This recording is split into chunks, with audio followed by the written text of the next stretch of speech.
வணக்கம். இது நம்ம கிச்சன். நம்ம கிச்சனில் நம்ம இன்றைக்கி என்ன பண்ண போகிறோம்னா, அரைக்கீரையில் ஹோட்டல் ஸ்டைலில் ஒரு கூட்டு பண்ண போகிறோம். நான் குக்கரை ஹீட் பண்ணிட்டுருக்கேன். நான் சாதாரணமான குக்கிங் ஆயில், கடலில் நான் கிரவுண்ட்நட் ஆயில் விட்டுருக்கேன். 10 டேபிள் ஸ்பூன் அளவுக்கு விட்டுருக்கேன்.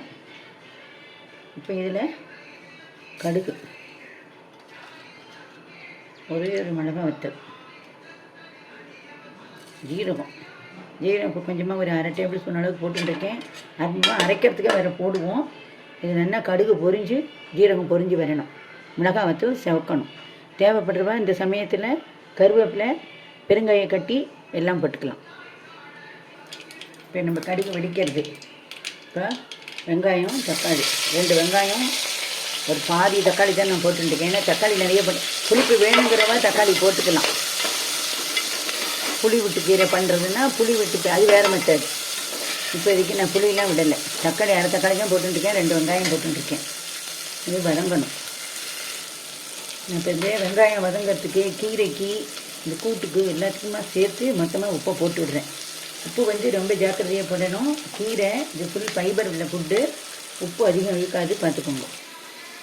கீரையை அந்தமாரி என்ன காம்பெல்லாம் கட் பண்ணிவிட்டு பழுத்த கீரை, பூச்சி விழுந்த கீரை மாதிரி எல்லாத்தையும் எடுத்துகிட்டு மற்ற கீரைகள்லாம் நல்லா நறுக்கி, அப்புறமா நல்லா உப்பு மஞ்சள் பொடி போட்டு அலம்பிட்டு, ஊற வச்சு அலம்பிட்டு மண் போக, அதுக்கப்புறம் வெறுஞ்சலத்தில் 2-3 வாட்டி அலம்பி வடிகட்டி இந்த பாருங்க இந்தமாரி வச்சுருக்கேன்.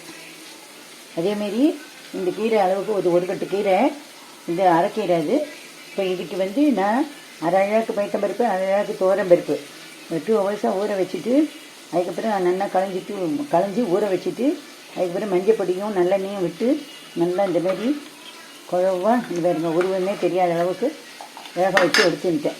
2 மெத்தடில் பண்ணிடலாம். வேக வைக்காமையும் அப்படியே அதோடையும் போட்டு வேக வச்சு பண்ணுறதும் இருக்குது. அந்த மெத்தடும் இருக்குது, இந்த மெத்தடும் இருக்குது. நான் எப்பவும் இந்த மெத்தட் தான் பண்ணுவேன். இப்போ நம்மளுடைய வெங்காயம் தக்காளியெல்லாம் வதங்கிட்டு இப்போ கீரையை போடணும்.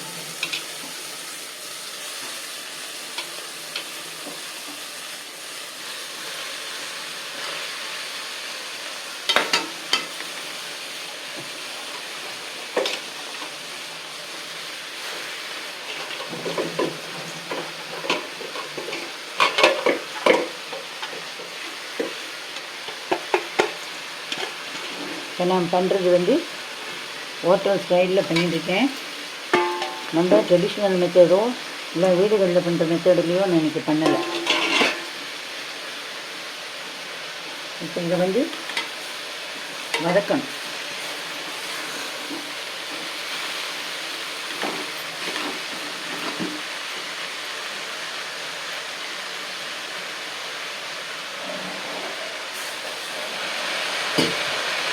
ஒரு 1/4 டம்ளர் இதில் ஜலம் விட்டுக்கிட்டு நல்லா இந்த மாதிரி வதக்கணும். எல்லாம் குழி மேலே நல்லா பிறந்து நல்லா சுருங்கி வர அளவுக்கு வதக்கணும். அப்போ தான் இது டேஸ்ட்டாக இருக்கும்.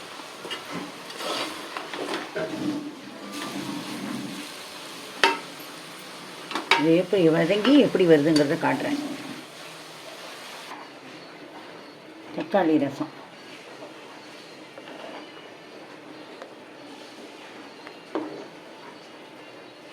இன்றைக்கி டுடேஸ் லஞ்சில் தக்காளி ரசம். இப்போ கீரை கூட்டுக்கு ஒரு பேஸ்ட் ஒன்று அரைக்கணும். ஏன்னா அந்தமாரி 1 டேபிள் ஸ்பூன் அளவுக்கு ஜீரகம் போட்டுக்கோங்க, உடம்புக்கு நல்லது. 3 பச்சை மிளகாய், தேங்காய் எல்லாத்தையும் போட்டு நல்லா அரைச்சிக்கணும்.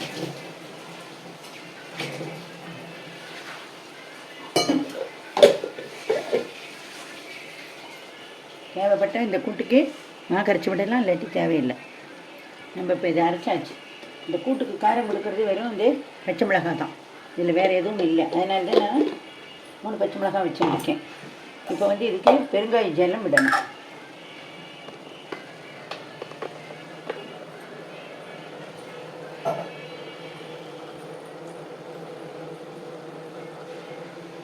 இப்போ நம்ம இது இந்தமாரி நல்லா வதங்கிருக்கு.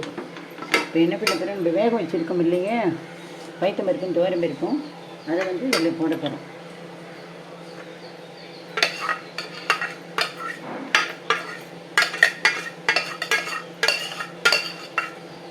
அதில் இருக்கிற ஜலத்தை விட்டு நல்லா அலம்பி விட்டுக்கணும்.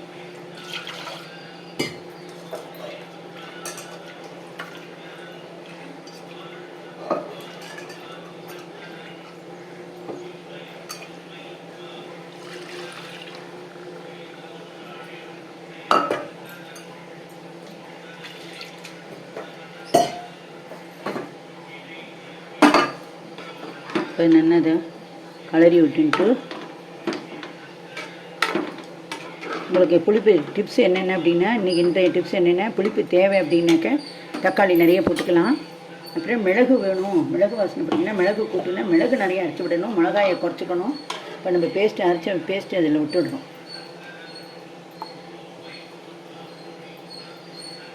இதுக்கு தேங்காய் மிளகாய் ஜீரகம் அரைச்சி விட்ருக்கேன்.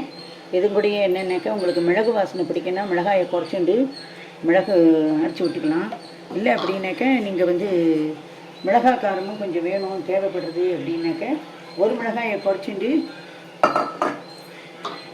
மிளகாய் வத்தல், அதாவது 2 பச்சை மிளகாய், இந்த அளவுக்கு 2 பச்சை மிளகாய் தேவைப்படும். 2 மிளகாய் வத்தல், ஒரு மிளகாய் வத்தல் 2 பச்சை மிளகாய் அதையும் அரைச்சி விட்டுக்கலாம்.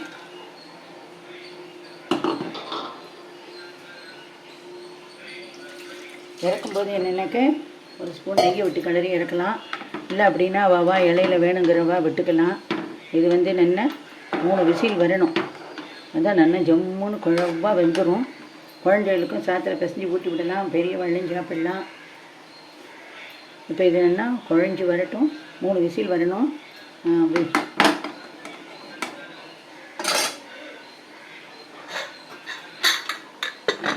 3 விசில் வந்த உடனே பார்ப்போம். இது சாதத்துக்கும் தொட்டுக்கலாம், சாதத்தில் பிசைஞ்சு சாப்பிட்லாம்.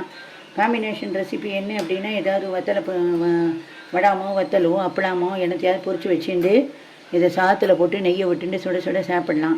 இல்லையா நல்லா தக்காளி ரசம், எலுமிச்சம்பழ ரசம், ஏதோ ஒரு வெரைட்டி ஆஃப் ரசம் வச்சுட்டு ரசத்துக்கு பிசைஞ்சுட்டு இதை கூட்டியும் தொட்டுண்டு சாப்பிடலாம். இது அதேமாரி இல்லை ஒரு காரக்கறி, ஏதாவது ஒரு உருளைக்கிழங்கு, சேப்பக்கிழங்கு, சேனக்கிழங்கு இந்தமாரி ஒரு காரக்கறி பண்ணிவிட்டு இந்த கூட்டை பண்ணி தொட்டுண்டு சாப்பிட்லாம். இல்லை ஆற்றுல பொடி இருக்குது அப்படின்னா பொடி சாதம் பிசைஞ்சுட்டு இந்த கூட்டை பண்ணி தொட்டுண்டு சாப்பிட்லாம். நான் இன்றைக்கி இதுக்கு மிளகும் சேர்க்கலை, மிளகா வத்தலும் சேர்க்கலை, ஒன்லி பச்சை மிளகாய் தான் சேர்த்துருக்கேன். 3 விசில் வரட்டும் பார்க்கலாம். நம்மளோட கீரை கூட்டு ரெடி ஆகிட்டான்னு பார்ப்போம். 3 விசில் அடங்கிட்டு நல்லா ஜம்முன்னு வேணுங்க அப்படிங்கிறவா நெய்யில் உளுத்தம்பருப்பு இதில் தாளித்து கொட்டிட்டு சாப்பிட வேண்டியதான். நீங்களும் இதே மாதிரி பண்ணி போயிருங்கோ. நன்றி, வணக்கம்.